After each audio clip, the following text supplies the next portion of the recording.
continue the theme a little bit, as it's kind of M&A and kind of booming game investments as we've seen in 2020. How will that continue in 2021? I guess maybe a bit more structural how the conversation is going to go. But I'm not in charge of it, so I'm going to let Harry Harmer from London Venture Partners. Brilliant. At least I'm not a cat. That's the main thing. That was brilliant, wasn't it? Yeah. We kind of think we should be that should be something we're doing. Okay, so over to you, really, Harry. If people have questions, we didn't have any questions in the last panel. That's fine if there aren't any. But if there are any, please put them in the Q&A box, and we'll try and cover them. But other than that, over to you, Harry, and your panelists. Cool. Great. I think got everyone here. Hi everyone. This is a panel on game investments in general, and I think the overall question is: will 2021 see another boom in game investments? I'm Harry Hamer from LVP. We're a seed venture capital fund that only invests into games and the gaming ecosystem, and I'll be moderating this discussion. It'll be great if the rest of the panel, because I think we've got a lot to go through, maybe you could all introduce yourselves briefly, who you are, what you do, and we'll go from there. Ladies first, I'd say. Well, sure, happy to start. Hi, everyone. I'm Salone Sehgal from Lumikai. We're an early stage interactive media fund, but focused on the India market. Been in the sector for 15 years. I've been on all sides of the table, like I like to call it. I've been an investment banker, I've been on the private equity side, been an entrepreneur, and now VC investor. Prior to this, I used to be with LVP. So hi, Harry, I'm a LVP alumni. And yeah, very nice to be here. And yeah, over to you guys. Who wants to go next? Malte? Yeah, sure. Thank you. I'm Malte. Thanks for having me. Excited to be here. I'm one of the founding partners behind Bitkraft. Probably heard that name before. One of the leading global funds and investment platforms when it comes to games, esports, interactive and entertainment. We now back over 60 companies in the space. And obviously have a lot of fun working with amazing founders to build out new products. We all gamers to start with. That's how we got into this 25 or so years ago, and that became a hobby, and then it became more and more of a job. And today it's sort of a full-time job, and we have a lot of fun working with founders and back them in the way. Along the way we've been entrepreneurs in this space. I think that's where a few gray hairs come from. I can't admit it, but that's obviously something we'd like to help our founders with. Navigating around a few pitfalls, helping them to accelerate with talent. Mostly, we have a good Rolodex over the years, and have our global gaming relationships really accelerating great gaming and entertaining products. Well, hi everyone. Maybe I can jump in. So my name is Sergei. I'm working as the investment manager at MY.GAMES Venture Capital Fund. This is the fund of large strategic called MY.GAMES, specifically dedicated to investments in the video game studios, development, publishers, and some ecosystem projects. So far, over the last 3 years, we've made more than 35 strategic investments and closed 6 acquisitions. And also, I'm the co-founder of Invest Game platform, which tracks all the investment activity. And I think that some of you already know me from that source. I'll jump in then. Hi, I'm Noah Falstein. I'm, I think, the token non-investor here. I'm a game developer since 1980. Was at LucasArts, actually Lucasfilm Games in their very earliest days. Spent 4 years as chief game designer at Google as well.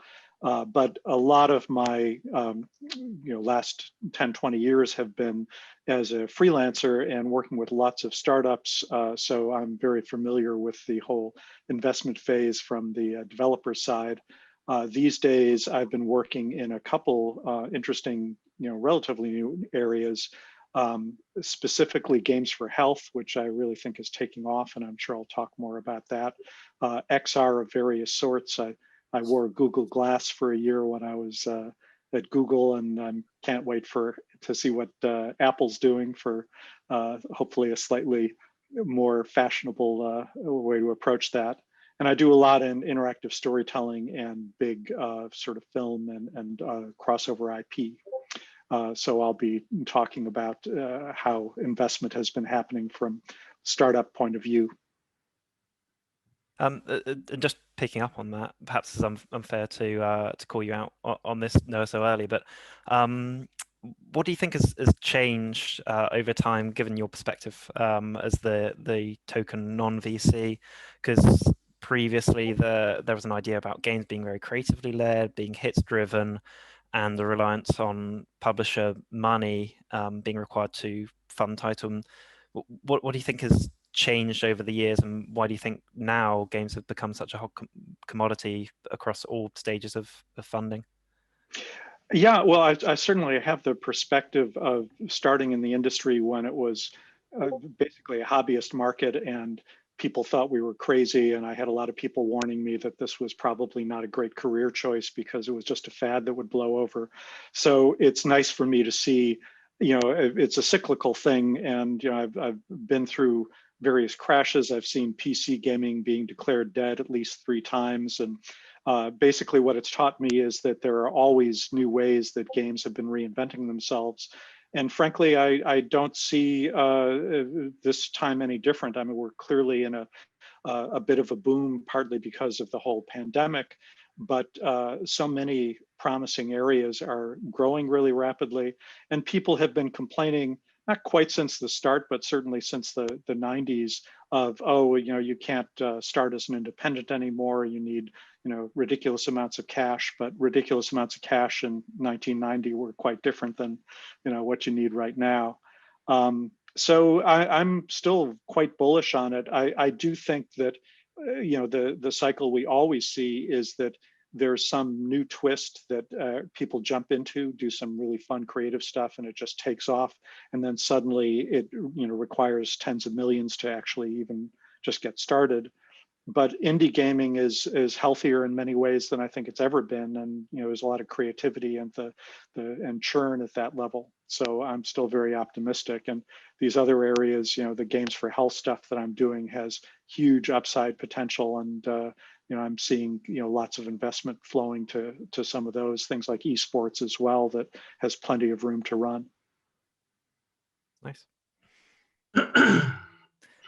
I think we have an extra panelist on board of Michael. I'm not sure whether he's joining us for the panel or he's just wanting to watch in.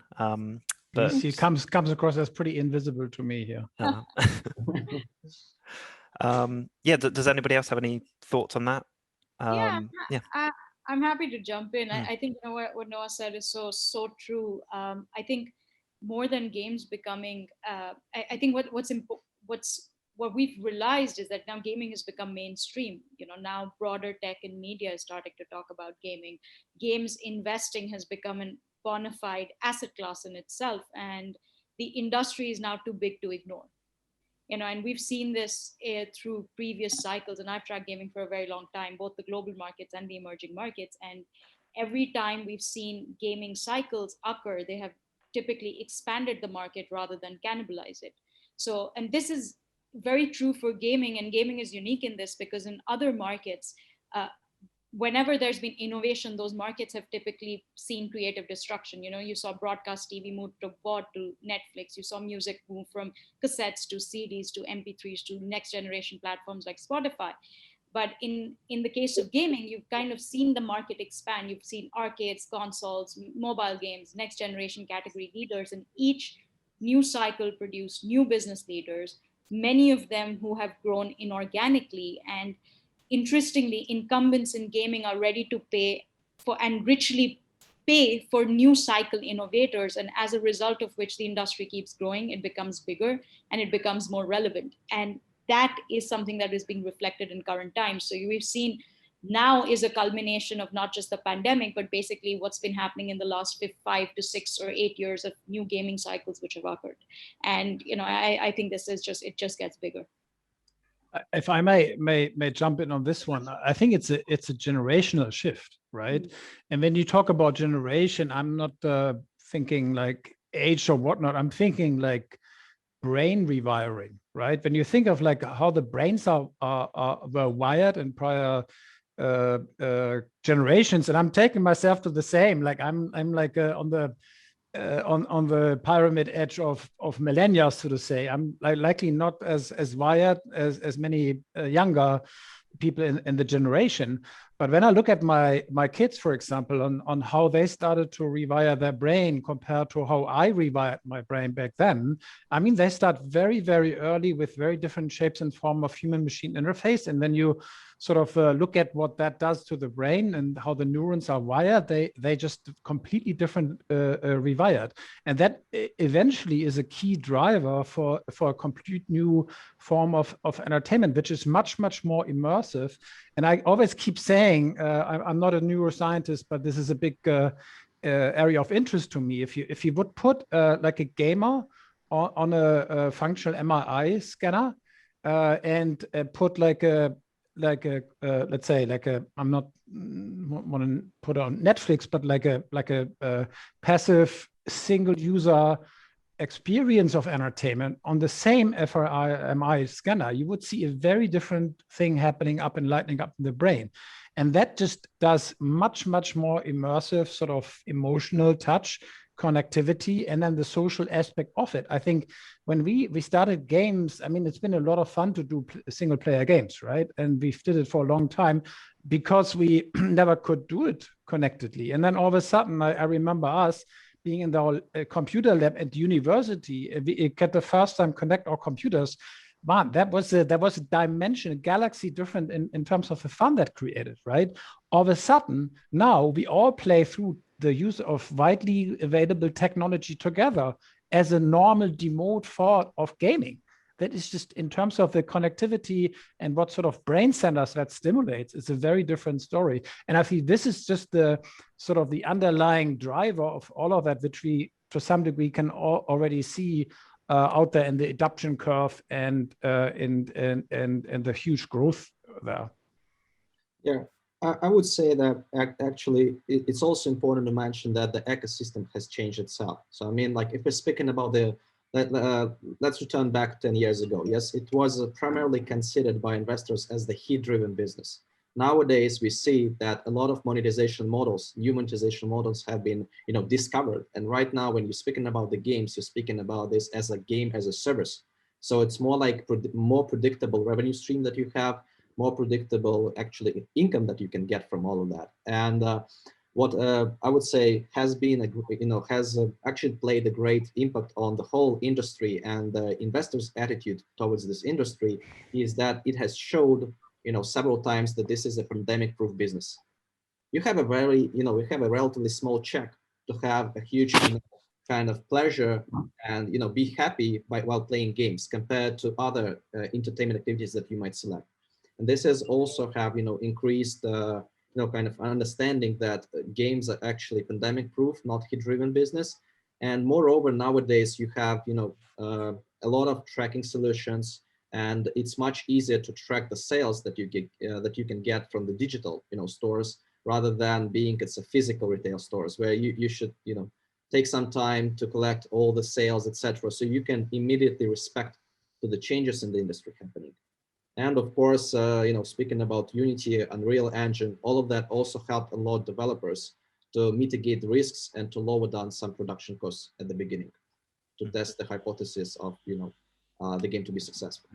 Nice. I would argue the way game experience is being built these days are very different. It's much more integrated with the community. So like if you do it right, and all the good cases we see, I mean, hit driven is pretty much driven on like somebody, builds on a product with 10 or 20 million or so.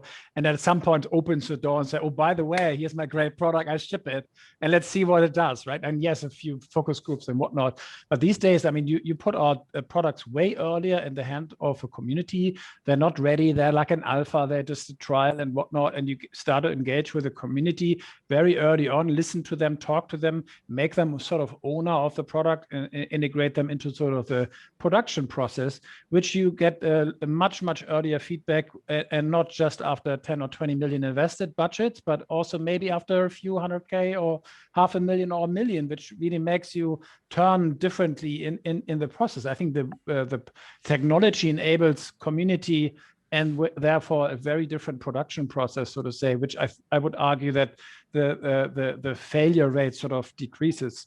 Still, make no mistake, it is a hit-driven business, right? So it's not like that every game all of a sudden becomes a success. I think that it's not what we see here. Well, I would say that you nowadays deserve, less premium models and more models, emphasized and focused on their, again, as you're talking, right? I mean, like, you're talking with the community, meaning that this is more like a service rather than it was, long, back days ago, several years ago. So right now it's more like an interactive process where you're trying, to not to, rely on the final feedback of the customer, but rather you can change. While you get some feedback, you can change the game, etc. So yeah, I think we're speaking about the same.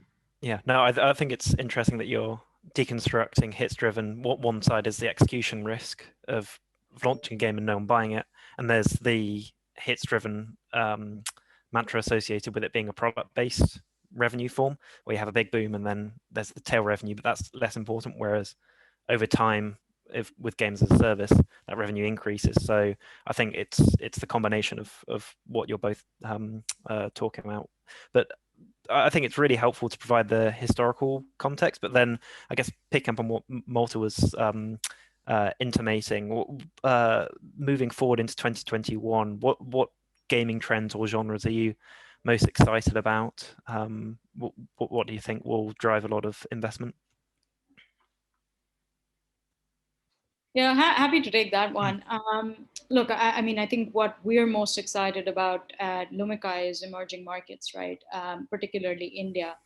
Yeah, I've tracked the market for a very long time, and India is seeing like this tectonic, once in a generation shift, where you've got dirt cheap data, you've got this massive proliferation of smartphones, you've got a growing willingness to pay, and that's making Indian users the largest consumer of global apps globally. And with more than 350 million gamers, there is a lot of demand, and it's becoming increasingly clear that there's very little supply. And that's what we're increasingly excited about, is that there's this new generation and this next generation of game developers, content studios, gaming platforms, which are coming from emerging markets, particularly from markets in India, from markets like India. And they're being built for the world, by India, and for India. And that's just an incredible tectonic shift that's happening, where we're seeing consumption now coming from markets which were previously being termed as markets that wouldn't necessarily pay. And that is changing. Great. Sergei?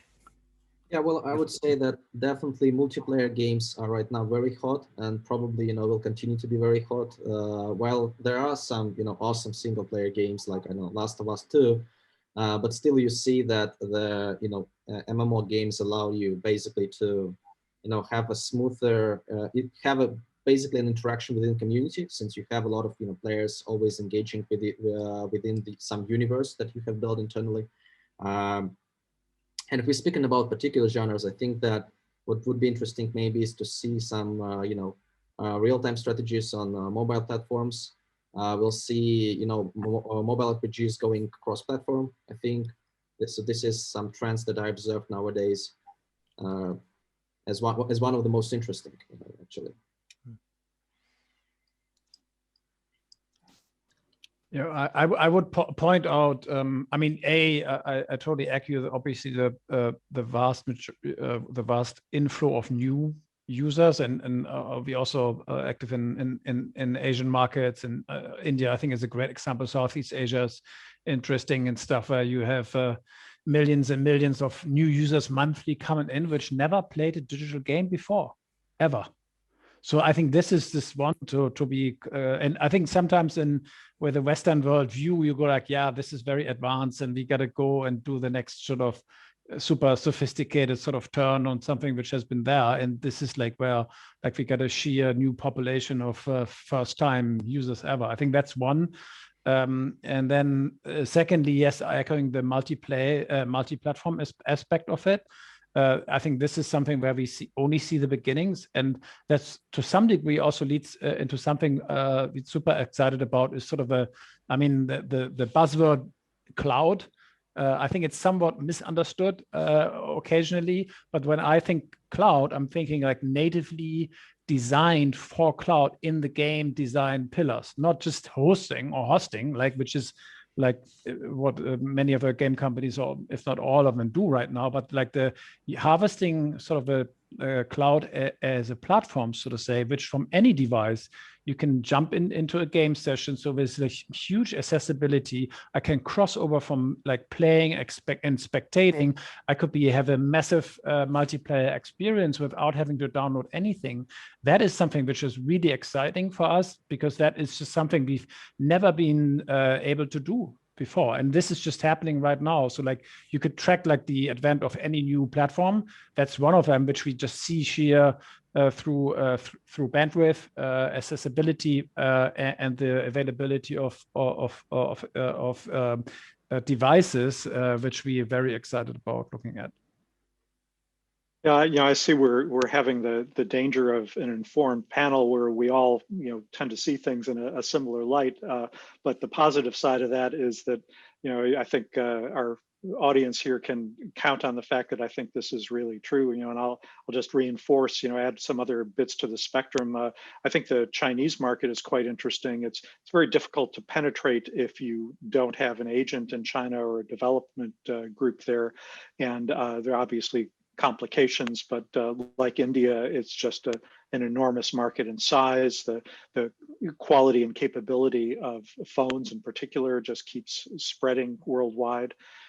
So in that sense, I think it's really interesting. The health stuff I've been working on. I've been working actually for 12 years now, since it was before it was formed, with a group that has become the company Achille, that earlier last year, in middle of last year, got the first FDA clearance for a game to actually treat a disease, in this case, pediatric ADHD. And this isn't in conjunction with some other therapy, but you basically have doctors now prescribing a video game that you play, and it's built by a team that is a mix of high-level game developers and scientists and doctors. And I see more and more of this sort of thing happening. It's happily, as people said, it's not going to cannibalize. It's actually, the area it might cannibalize is treatment of neurological diseases in general, because besides ADHD, it seems that games have the potential to work with everything from depression to PTSD to just a whole range. Tends to be neurological, obviously, because games aren't affecting your chemical balance directly. But this game that got approved by the FDA has been shown to be as effective in many measures as Adderall or Ritalin in treating pediatric ADHD. But the kind of side effects they're seeing are occasional headaches and frustration, which is something I think all gamers can identify with at one time or another, but pretty minor. But it just shows there's so many different areas that games can continue to expand into. And I completely agree with multiplayer. I think games that build on what Pokemon Go showed as a potential of bringing the gaming out of the home into the real world, and something people do, when they're out and about back in the future, where we actually get out and about again without our masks on. Nice. Yeah, and I think potentially this has been partially answered, but as capital seems to have flowed outwards from the typical Western and Eastern countries, for example, Wildlife's fundraise on the back of $1 billion valuation. There's a gold rush for Turkish developers. Everyone's saying that they're ex-peak and integral to Toon Blast. Which geographies do you feel like have the most investment potential? And I think I know part of Salone's answer to that. But maybe also, Sergei, it will be good to get your Invest Game background and perspective on this, and what capital flows are going where?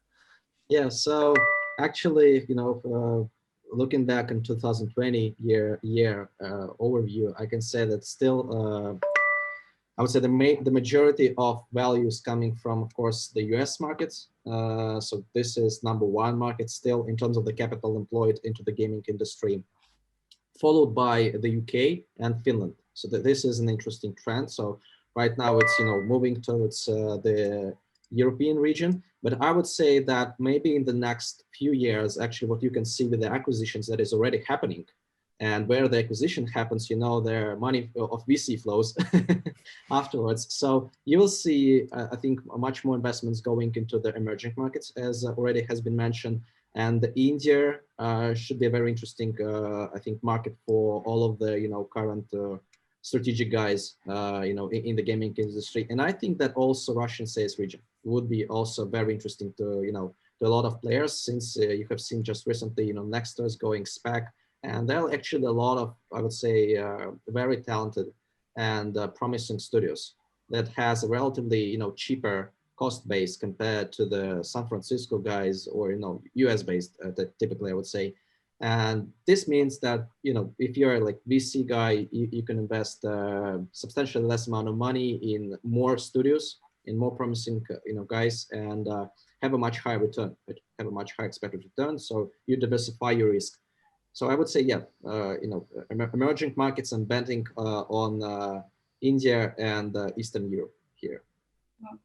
And just to add to what Sergei said, I mean, look, India, you have to look at it from a global macro perspective as well, right? We are currently in a market where we are seeing years of monetary policy excess resulting in excess liquidity.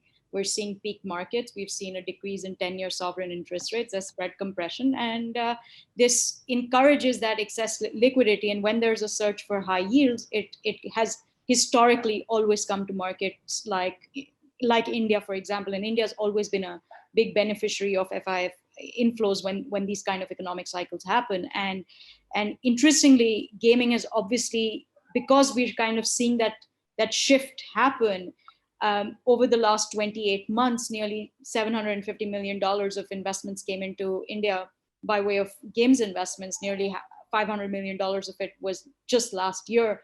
$120 million has been in the last I'd say 2 months. So this is very natural. I think it's not just games investing; it is just general overall macroeconomics, which is also resulting in capital flows to emerging markets, and games is just a subsector, and it's replicating what we're seeing in the global markets. Great. I mean, I would point out Southeast Asia in general, very interesting markets, big markets, huge potential, which we like a lot. I mean, like look at Vietnam, for example, also the Philippines, Indonesia. It's very, very interesting, very nascent market still.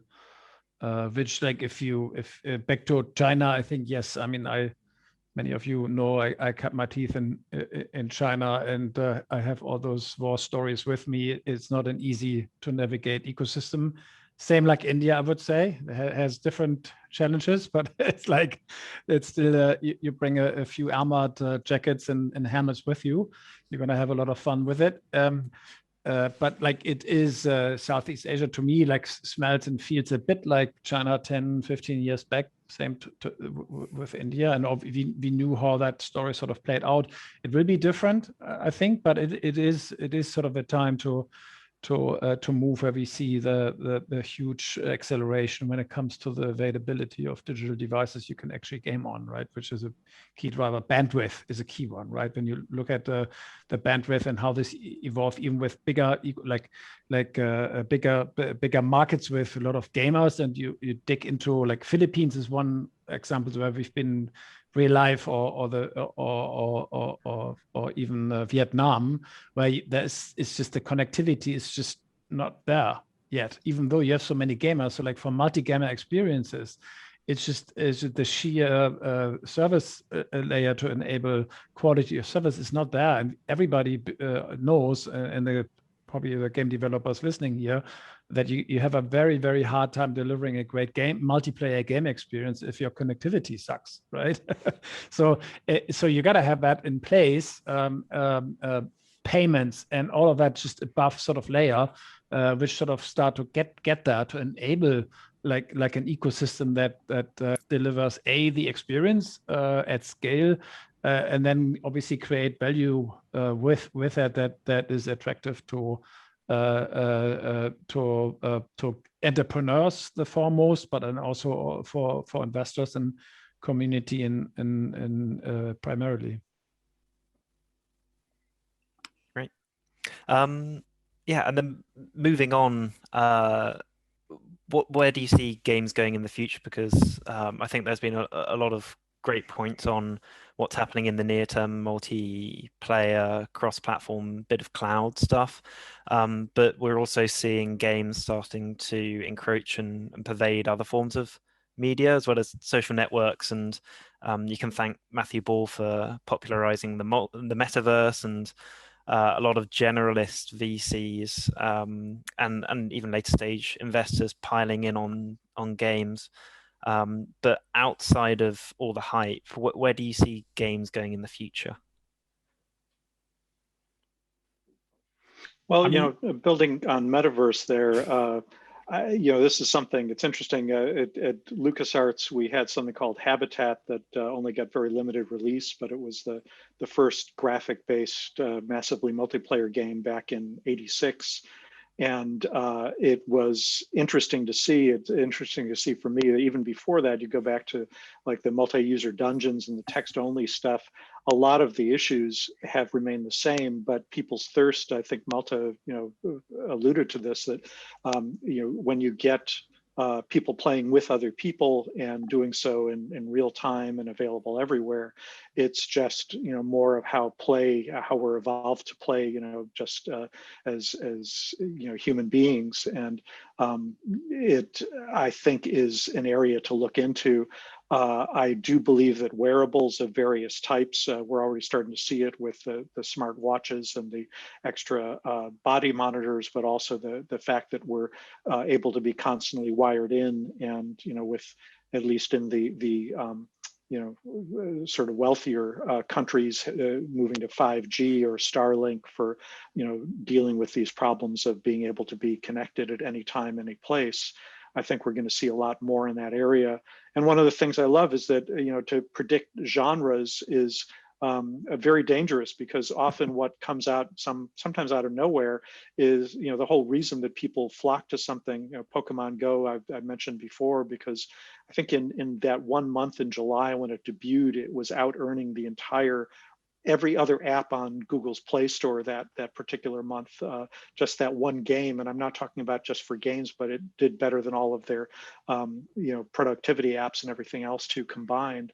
And I think we'll see more of those sorts of things, particularly as the technology combines with people's creativity to come up with completely different ways for us to interact and find entertainment in new ways. Yeah. I mean, just today, I think an hour back, Epic Games just dropped their MetaHumans tech. I don't know if you've checked it out, but I mean, it's mind blowing. It's quantum leap forward in designing and creating digital human beings, and the pace and change and innovation that we're seeing now from gaming companies is just amazing, right? And we're now seeing this reemergence of virtual worlds, whether it's Avakin Life or whether it's IMVU, which is now raised money, or whether High Rise. It's real. It's happening. I think personally what I'm excited about is how do you make these gaming experiences reach out to newer demographics, whether it's just newer gamers or even let's say female focused gaming experiences. We've barely touched the surface of what feminine entertainment or female focused entertainment is going to look like. And as you have more and more gamers who don't look like that traditional 12-year-old boy gaming in his basement, what do those gaming experiences mean for these newer audiences? I think that's that's incredibly exciting. What are these new innovative social experiences? So it's incredible what lies ahead.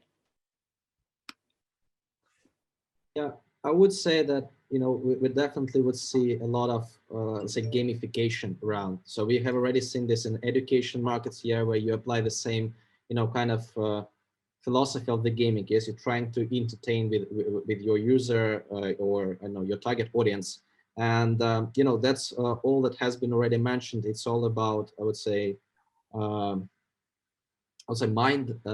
mindset that we have internally, and that we start going back into the childhood. We start learning by playing. We played with the cube, we play with the words, and that is the process how we start learning. So probably the education will be the next market to be gamified a lot.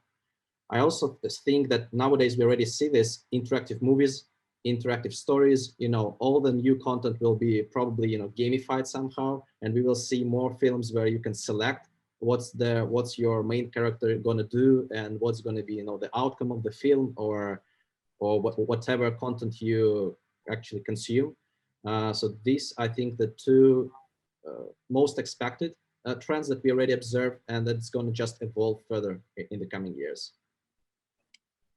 I would like to throw in the whole concept of like creation at mass, right? I mean, we are in a world where the top performing games are essentially created by a handful of professional artists, game designers, engineers, and whatnot. And it's a very elite type of group, which we obviously love, and we were partnered with many of them. But I feel like if you could expand essentially the basis of creators, meaning like from maybe 1 million or so professional developers to like 100 million all of a sudden, I think we would harvest a huge value increase in terms of the number of creations, and with that also the variations, genres, you name all the creative dimensions of what gaming has to offer, right?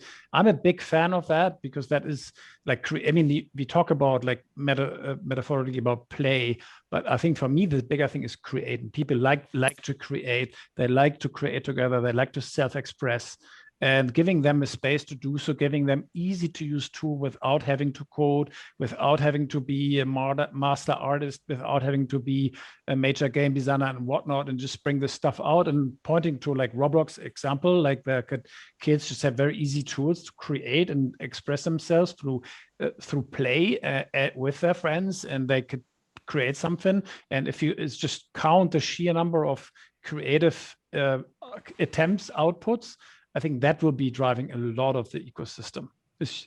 I mean, we see that in any other form of creation too. That's been like it's like the frequency of output, and then you can track the number of outliers created by that. Something I'm super excited about. Like, this has a lot to do with also democratization of creation, with ownership, because in the minute I create something, it's a very different beast. It's sort of my own, and then put this onto different platforms in the future. And I mean, there is blockchain and gaming and that overlay at some point. It's very, very early, I would argue, but if you combine the two, it's a very, very exciting combination. Really interesting. I'm aware that we've only got a couple of minutes left, but I'm going to turn my attention to some of the questions that have come in from the audience whilst we've been talking. One from Stefan saying that have we seen the success of Hypnosis, so the massive purchasing of back catalogs? I think this is with regard to music. Do you feel like something like this could happen for games? So utilization of legacy games, having an archive, and in some way monetizing that. Anybody got any thoughts there?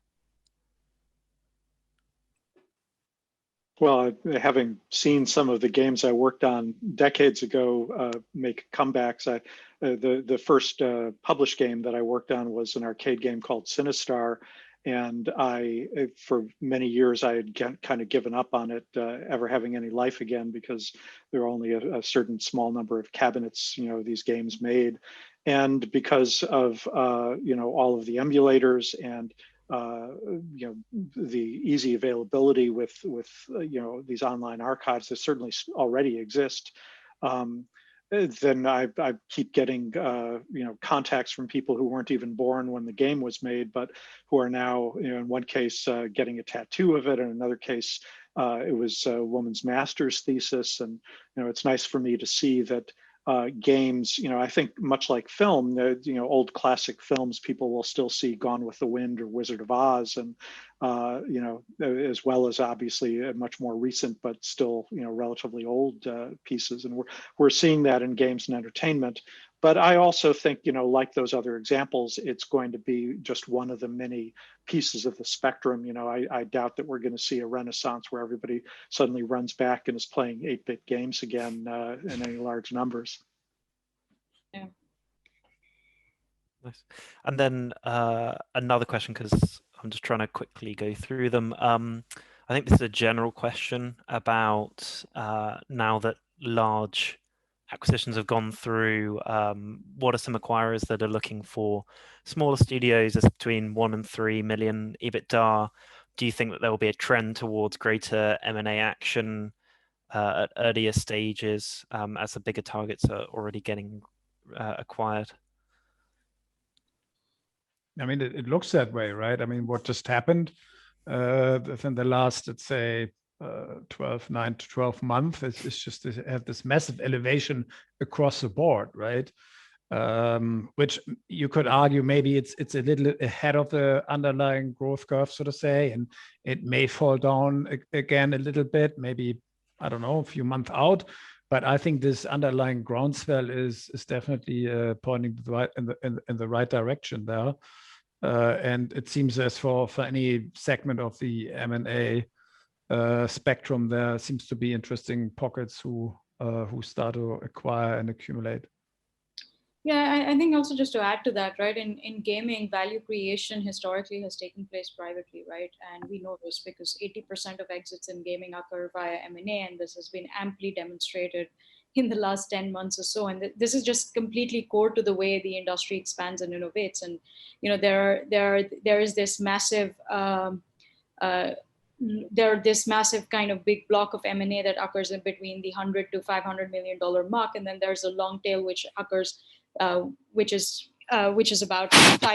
companies north of $1 billion, and then sub let's say $100 million as another end of that spectrum, and this has been amply demonstrated over the years, and I don't believe that this trend is going to change going forward. I think this is just the way that the industry operates.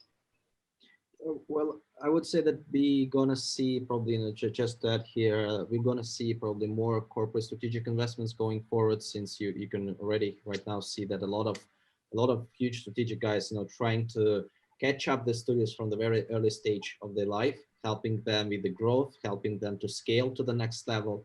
So probably, there will be more attention to small studios. I wouldn't say that they should be specifically EBITDA positive, because if you are scaling and you're doing this great, you will eventually bring the attention to the strategic guys.